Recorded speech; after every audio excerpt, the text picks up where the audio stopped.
Hi there, I'm Tom. I'm Rick. We play in Evergrey and you're watching Live Prog. Hello music friends, welcome back to Live Prog, the show that is all about music. And I am your host Marcel Haster. Now, when you click here, it's either that you were interested in the album I have in this review, or that you have seen that short review and thought, hey, I need to know more. That's not enough, just calling an album a masterpiece. So, welcome to my review of Hymns for the Broken by Evergrey.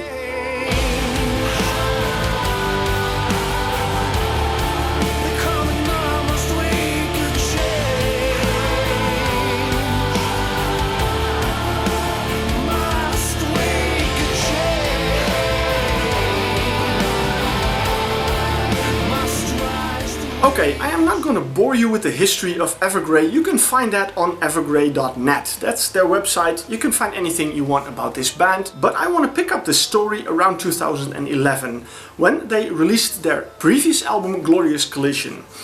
After that, things didn't go that well for Evergrey, and there was a point where they were kind of about to give up. You know, they were uncertain about their future, if they wanted to move on, yes or no. At a certain point, it was basically just Tom Englund, Richard Sander and Johan Niemann being the band. And they had some shows planned and they needed some additional musicians because they didn't have a drummer and they didn't have a bass player. So they invited former members, Jonas Ekdahl and Henrik Danhage, to play these shows with them, but initially as hired help.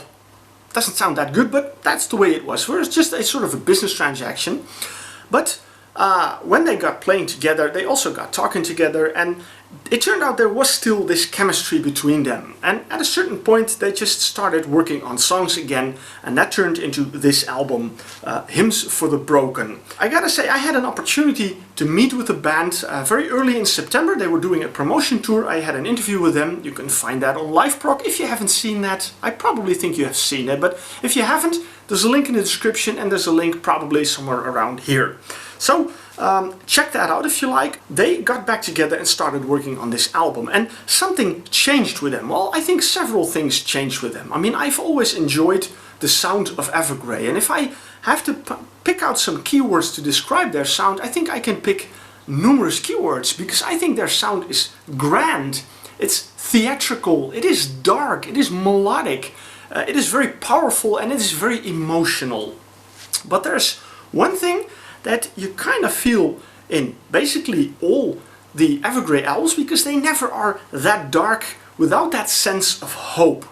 Now, that sense of hope is something that I find a key element in this album, Hymns for the Broken, that radiates from the album. And in that interview, I told Tom and Richard that when I was listening to the album, there was something about it that I could not explain, that I could not put into words. And the funny thing is, Tom said that they'd done several interviews already about this album, and a lot of other interviewers all had that same idea about the album. So it's interesting that a lot of people picked that up, that this album has this radiance about it that you basically cannot tell, but when you listen to the album, then you hear it. And I think it has to do with that sense of hope that shines through in this album. Only breathe in the darkness, feels like a black undertow. Musically, it is absolutely a masterpiece. That is nothing less than a masterpiece. From the moment the album starts, and the first track, The Awakening, I'm gonna put it on like this, you can read it a little bit better, because as you can see, the rear, it's a bit dark.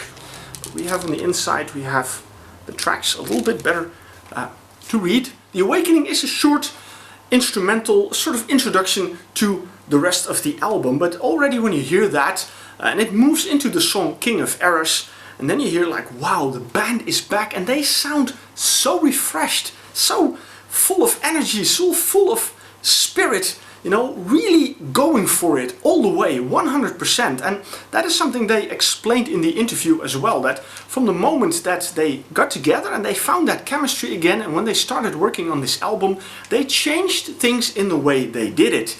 And all these things that they changed reflect in the music that you hear on the album, and that is something that I think that makes this album stand out so much above a lot of things.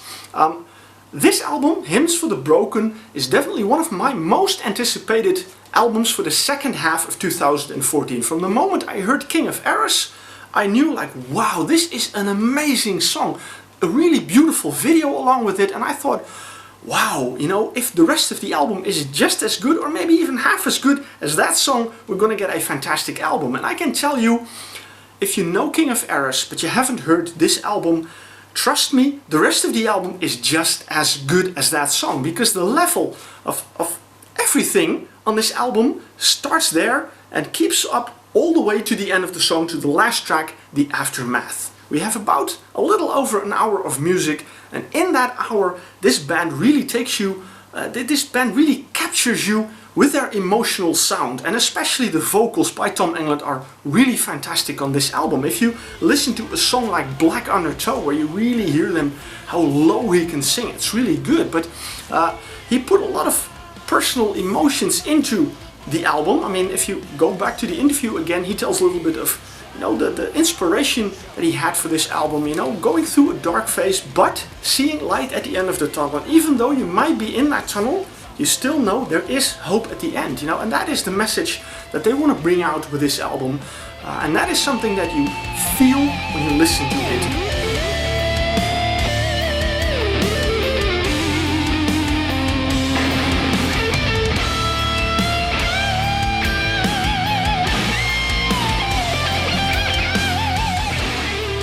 The band has a fantastic rhythm section between Jonas Ekdahl on drums and Johan Niemann on bass guitar. One song in particular shows that drum sound and that rhythm section very much, and that is Awake a Change. When you listen to that song and you really listen to it with headphones, you really hear all the details in the music. There you see how great this album is. And the cool thing is, and again, you know, I have to make a lot of references to that interview, because there they told me a lot of things that I could not have found out any other way, but they recorded a lot of parts for this album together in the studio, and normally they just, you know, record a couple of takes, give it to someone in the studio, and he picks out the best one. But in this case, they just worked on the takes, and when they finally got it right, that's the one they recorded and that's the one they used on the album. So the whole way that they created the album is different from what they did in the past, and again, that shows, and that, well, makes this album stand out. I mean, I definitely enjoy the older Evergrey albums just as much, but personally I think this is the best album these guys have ever made. And I think that is really fantastic, and I really hope that they can hold on to this feeling and, you know, keep it up until the future. Another thing that really stood out for me on this album are the guitar solos. Every song has guitar solos, and they are so fantastic, you know. I mean, the whole guitar sound in the album is really great. I mean, if you hear Hendrik Danhage and Tom Englund doing that dual guitar parts in it, that's really good. But these guitar solos are so fantastic. When I was listening to the album, I really had to dust off my air guitar and really, you know, play along on my air guitar with these solos on that album. And I gotta say, I was a bit rusty in the beginning, but after a while, wow, you should see me. I'm not gonna do it here in front of you guys, but really, you should have seen me play my air guitar along with these solos. Fantastic. And that is another thing that I think that this album stands out in, and that is what I like about this one, and that is why I say this is definitely the best album Evergrey has ever made. You know, not saying that they ever made any bad albums, but this one is has just that little bit of extras in it that makes it really stand out. I mean, I could go in depth in every song, but I'm not gonna do that. I'm just gonna you know, give you the broad idea about what this album is about. But alright, a few songs that really stood out. I mentioned King of Errors. Really go on YouTube, find that clip. Another track that stood out for me because it has a bit of a different sound is Missing You. There we just have Tom Englund on vocals and Richard Sander on keyboards, and then he plays the piano, and that is such a beautiful ballad where once again you hear how good these guys are. Now, talking about Richard Sander, one of the things that I've always enjoyed with the music of Evergrey is that they use a lot of piano in their music, and that sets their sound apart from basically every other band that I personally know. And here, once again, there's a lot of piano in it, but there's also some really nice synthesizer work in it. And there are some moments in it where you just have that nice little synth piece in it that you think, oh wow, this is really cool. And just at the right time, it pops out a little bit, and I definitely like that very much. As I said, there's a lot of detail in the music. We wanted to be caught in dreams that never ends. I wanna travel to that place where I feel less insecure. I think also a lot can contribute to Jacob Hansen, who mixed the album, because this guy is simply good. And you can hear in the interview that he's getting a lot of praise from Tom and Richard for the work that he did on this album. And he just, again, gave it that little bit of extra. And that is something I think is really fantastic. And they have done such a great job with this album. And I think they will not only please the existing fans, but they will also win over a lot of more fans because of how good this album is. Because yeah, it is an album that is, the nice thing is they are a progressive metal album, but at the same time they are not that heavy. They are definitely very progressive, and they are very heavy at times also, but they are not too heavy that a lot of prog fans might enjoy it. And that is, I think, the power of this band, and especially also the power of, well, this album. Here we have the band, the nice dark photo, and we have some artwork in the booklet as well. So the whole package, the whole way this album was created is really fantastic. I'm full of praise. I can't help it.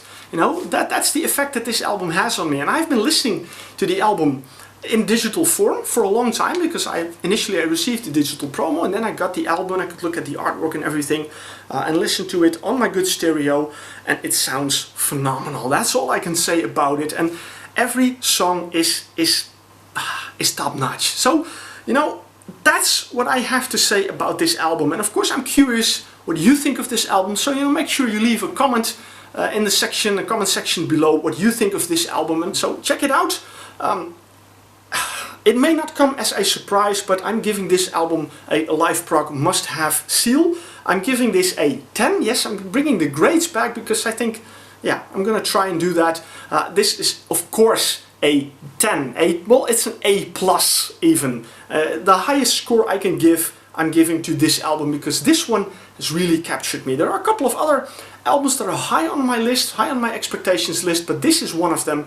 And I say, go to the store, buy this album, either on regular version, on limited edition, on vinyl, or on a digital format. It doesn't matter what, as long as you buy it and listen to it, and you can thank me later. Alright, thank you for watching, guys, and remember, every Tuesday and Friday new videos here on this channel. Don't forget to like or share or subscribe to my channel, and of course I hope I will see you guys with a new video.